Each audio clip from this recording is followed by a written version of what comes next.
आज की कहानी है दोस्तों, एक विधवा की अधूरी चाह। ये मैं क्या सुन रही हूँ सुनीता? मोनी ने जब यह बात कही तब सुनीता बोली, क्या सुन रही हो मोनी? तुम्हारा पंकज के साथ संबंध है? हाँ है। ये जानते हुए भी कि तुम विधवा हो और एक विधवा किसी से संबंध नहीं रख सकती। मोनी ने समझाते हुए कहा। पल भर रुककर वो बोली, फिर तू 58 साल की हो गई है तो क्या हुआ? सुनीता ने कहा, औरत बूढ़ी हो जाती है तब उसकी इच्छा नहीं जागती क्या? तू भी तो 55-56 साल के आसपास है। तेरी भी इच्छा जब होती होगी तो क्या भाई साहब के साथ हम बिस्तर नहीं होती होगी? मोनी कोई जवाब नहीं दे पाई। सुनीता ने जो कुछ कहा सच कहा है। वो भी तो इस उम्र में हम बिस्तर होती है। फिर सुनीता विधवा है तो क्या हुआ? आखिर औरत का दिल ही तो है। उसने कोई जवाब नहीं दिया। तब सुनीता बोली, जवाब नहीं दिया तो तूने जो कहा सच कहा है। मोनी अपनी रजामंदी देते हुए बोली, औरत अगर विधवा है तो उसके साथ यह सामाजिक बंधन क्यों? उल्टा सुनीता ने सवाल पूछते हुए कहा। तब मोनी पल भर के लिए कोई जवाब नहीं दे पाई। सुनीता बोली, अगर किसी की पत्नी गुजर जाती है तो वो इधर उधर मुंह मारता फिरे, तब यह समाज उसे कुछ ना कहे क्योंकि वो मर्द है। मगर औरत किसी के साथ संबंध बनाए तब वो गुनाह हो जाता है। तो फिर तू पंकज के साथ शादी क्यों नहीं कर लेती? मोनी ने सवाल किया। आजकल लिव इन रिलेशनशिप का जमाना है। सुनीता बोली, क्या दोस्त बनकर नहीं रह सकते? ठीक है, तेरी मर्जी, जो आए वो कर। मैंने जो सुना था कह दिया। नाराज होकर मोनी बोली, मगर तू 3 बच्चों की माँ है। वे सुनेंगे तब उन पर क्या गुजरेगी, ये सोचा है? हाँ, सब सोच लिया है। क्या बच्चे नहीं जानते कि माँ के दिल में भी एक दिल छिपा हुआ है, उसकी इच्छा जागती होगी? समझाते हुए सुनीता बोली, देखो मोनी, इस बारे में मत सोचो। तुम अपनी लगी प्यास भाई साहब से बुझा लेती हो। काश ऐसा ना हो, मगर तुम मुझ जैसी अकेली होती तो तुम भी वही सब कुछ करती जो आज मैं कर रही हूँ। समाज के डर से अगर नहीं भी करती तो मेरे भीतर एक आग उठती जो जलाकर मुझे भीतर ही भीतर भस्म करती। ठीक है बाबा, अब इस बारे में तुझसे कुछ नहीं पूछूंगी। तेरी मर्जी, जो आए वो कर, कहकर मोनी चली गई। मोनी ने जो कुछ सुनीता के बारे में कहा है सच है। सुनीता पंकज के साथ संबंध बना लेती है। ये भी सही है कि सुनीता 3 बच्चों की माँ है। उसने तीनों की शादी कर गृहस्थी भी बसा दी है। सबसे बड़ी बेटी शीला है जिसकी शादी अहमदाबाद में हुई है। सुनीता के दोनों बेटे सरकारी नौकरी में हैं। एक जम्मू में इंजीनियर है तो दूसरा पूना में तहसीलदार। सुनीता खुद अपने पुश्तैनी शहर बस्ती में अकेली रहती है। अकेले रहने के पीछे यही वजह है कि मकान किराए पे दे रखा है। सुनीता के दोनों बेटे कहते हैं कि अम्मा अकेली मत रहो, हमारे साथ आकर रहो। तब वो कभी कभी उनके पास चली जाती है। महीने 2 महीने तक जिस बेटे के पास रहना होता है रह लेती है, मगर रहते रहते ये एहसास हो जाता है कि उसके रहने से वहाँ उनकी आज़ादी में बाधा आ रही है। तब वो वापस पुश्तैनी शहर में आ जाती है। यहाँ बड़ा सा मकान है सुनीता का, जिसके 2 हिस्से किराए पर दे रखे हैं। एक हिस्से में वो खुद रहती है। पति की पेंशन भी मिलती है। उसके पति सुनील तहसील दफ्तर में बड़े बाबू थे। रिटायरमेंट के साल भर के भीतर उनका दिल की धड़कन रुकने से देहांत हो गया। आज 4 साल से ज़्यादा समय बीत गया है तब से वो खुद को अकेली महसूस कर रही है। अभी उसके हाथ पैर चल रहे हैं। सामाजिक जिम्मेदारी भी वो निभाती है। जब हाथ पैर चलने बंद होंगे तब वो अपने बेटों के यहाँ रहने चली जाएगी। फिर किराएदारों से भी किराया भी समय पर वसूलना पड़ता है, इसीलिए उसका यहाँ रहना भी जरूरी है। ज़्यादातर सुनीता अकेली रहती है, मगर जब गर्मी की छुट्टियाँ होती हैं तो बेटों के बच्चे आ जाते हैं। पूरा सूना घर कोलाहल से भर जाता है। अकेले में दिन तो बीत जाता है, मगर रात में घर खाने को दौड़ता है। तब बेचैनी और बढ़ जाती है, तब आंखों से नींद गायब हो जाती है। ऐसे में सुनील के साथ गुजारी रातें उसके सामने चलचित्र की तरह आ जाते हैं। मगर जब से वो विधवा हुई है, सुनील की याद और उनके साथ बिताए गए पल उसे सोने नहीं देते। पंकज सुनीता का किराएदार है, वो अकेला रहता है। वो पॉलिटेक्निक में सिविल मैकेनिक पद पर है। उसकी उम्र 46 साल के आसपास है। उसकी पत्नी गुजर गई है, वो अकेला ही रहता है। उसके दोनों बेटे सरकारी नौकरी करते हैं और महाराष्ट्र में रहते हैं। दोनों की शादी करके उनका घर बसा दिया है। रिटायरमेंट में 7 साल बचे हैं। वो किराए का मकान तलाशने आया था। धीरे धीरे दोनों के बीच खिंचाव बढ़ने लगा।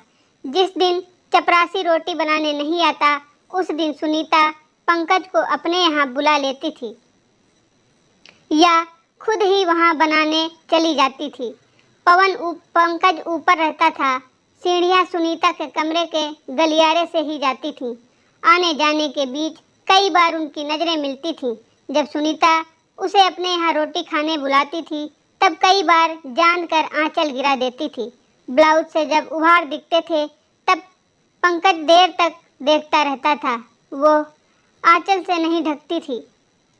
अब सुनीता 58 साल की विधवा है, मगर फिर भी टेलीविज़न पर अनचाहे सीन देखती है।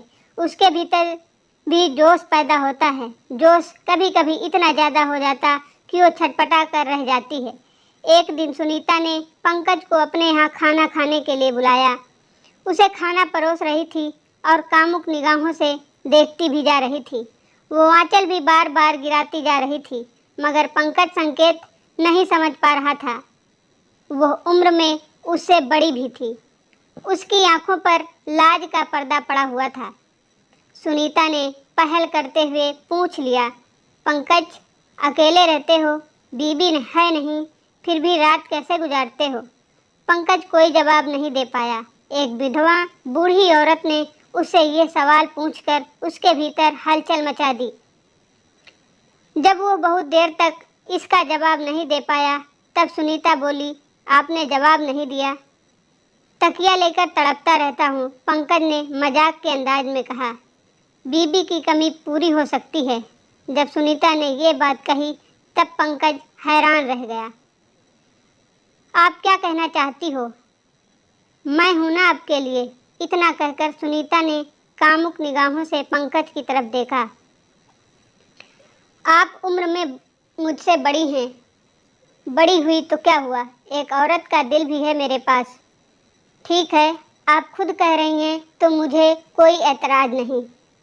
इसके बाद तो वे एक दूसरे के बेडरूम में जाने लगे। जल्द ही उनके संबंधों को लेकर शक होने लगा, मगर आज मोनी ने उनके संबंधों को लेकर जो बात कही, उसे साफ साफ कहकर सुनीता ने अपनी मन की सारी हालत बता दी। मगर एक विधवा होकर वो जो काम कर रही है, क्या उसे शोभा देता है? समाज को पता चलेगा, तब सब उसकी बुराई करेंगे, उस पर ताने कसेंगे। मोनी ने तो सुनीता के सामने पंकज से शादी करने का प्रस्ताव रखा। उसका प्रस्ताव तो अच्छा है। शादी समाज का एक लाइसेंस है। दोनों के भीतर एक ही आग सुलग रही है, मगर इस उम्र में शादी करेंगे तो मजाक नहीं उड़ेगा। अगर इस तरह से संबंध रखेंगे, तब भी तो मजाक ही बनेगा। सुनीता बड़ी दुविधा में फंस गई। उसने आगे बढ़कर संबंध बनाए थे, इससे अच्छा है कि शादी कर लो। थोड़े दिन लोग बोलेंगे, फिर चुप हो जाएंगे। उसने ऐसे कई लोग देखे हैं जो इस उम्र में जाकर शादी भी करते हैं। क्यों ना पंकज से बात करके शादी कर लें। अरे सुनीता, आप कहाँ खो गई? पंकज ने आकर जब ये बात कही, तब सुनीता पुरानी यादों से आज मैं लौटी। लगता है बहुत गहरे विचारों में खो गई थी। हाँ पंकज, मैं यादों में खो गई थी। लगता है पुरानी यादों से तुम परेशानी महसूस कर रही हो। हाँ सही कहा आपने। देखो सुनीता, यादों को भूल जाओ वरना ये जीने नहीं देंगे। कैसे भूल जाऊं पंकज, आपसे आगे रहकर जो संबंध बनाए मैंने अच्छा नहीं किया। अपनी उदासी छिपाते हुए सुनीता बोली। फिर पल भर रुककर वो बोली, लोग हम पर उंगली उठाएंगे उसके पहले हमें फैसला कर लेना चाहिए। फैसला? कौन सा फैसला सुनीता? पंकज ने हैरान होकर पूछा। हमारे बीच जो संबंध है उसे तोड़ दें या परमानेंट बना लें। मैं आपका मतलब नहीं समझा। मतलब यह कि या तो आप मकान खाली करके कहीं चले जाएं या फिर हम शादी कर लें। सुनीता ने जब यह प्रस्ताव रखा तब पंकज भीतर ही भीतर खुश हो गया। मगर ये संबंध कैसे होगा? वो बोला, हम शादी कर लें। ये बात तो ठीक है सुनीता, मगर आपकी और हमारी औलादें सब घर गृहस्थी वाली हो गई हैं। ऐसे में शादी का फैसला नहीं हो सकता है। यही कहना चाहते हो ना? पंकज को रुकते देख सुनीता बोली। मगर ये क्यों नहीं सोचते कि हमारी औलादें अपने अपने घर में बिजी हैं। अगर हम शादी कर लेंगे तब वे हमारी चिंता से मुक्त हो जाएंगे। जवानी तो मौज मस्ती और बच्चे पैदा करने की होती है, मगर जब पति पत्नी बूढ़े हो जाते हैं तब उन्हें एक दूसरे की ज़्यादा ज़रूरत होती है। आज हमें एक दूसरे की ज़रूरत है। आप इस बात को क्यों नहीं समझते हो? आपने ठीक सोचा है सुनीता। मेरी पत्नी गुजर जाने के बाद मुझे अकेलापन खूब खलने लगा, मगर जब से आप मेरी ज़िंदगी में आई हैं वो मेरा अकेलापन दूर हो गया है। सच कहते हो, मुझे भी अपने पति की रात को अकेले में खूब याद आती है। सुनीता ने भी अपना दर्द उगला। मतलब ये है कि हम दोनों एक ही आग में सुलग रहे हैं। अब हमें शादी किस तरह करनी चाहिए इस पर सोचना चाहिए।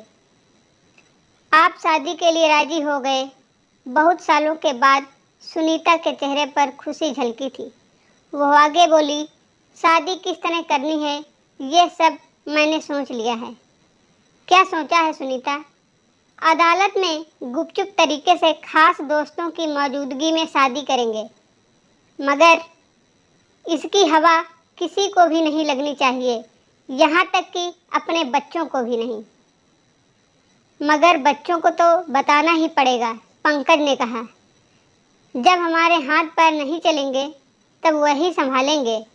शादी के बाद एक पार्टी देंगे जिसका इंतजाम हमारे बच्चे करेंगे।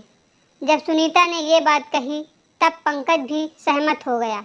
इसके ठीक 1 महीने बाद कुछ खास दोस्तों के बीच अदालत में शादी करके वे जीवन साथी बन गए। सारा मोहल्ला हैरान था। उन्होंने अपनी शादी की जरा भी हवा न लगने दी थी। 2 बूढ़ों की अनोखी शादी पर लोगों ने उनकी खिल्ली उड़ाई, मगर उन्होंने इस बात की जरा भी परवाह नहीं कि कोई खुश या ना होगा। मगर उनकी औलादें इस शादी से खुश थीं, क्योंकि उन्हें माता पिता की नई जोड़ी जो मिल गई थी।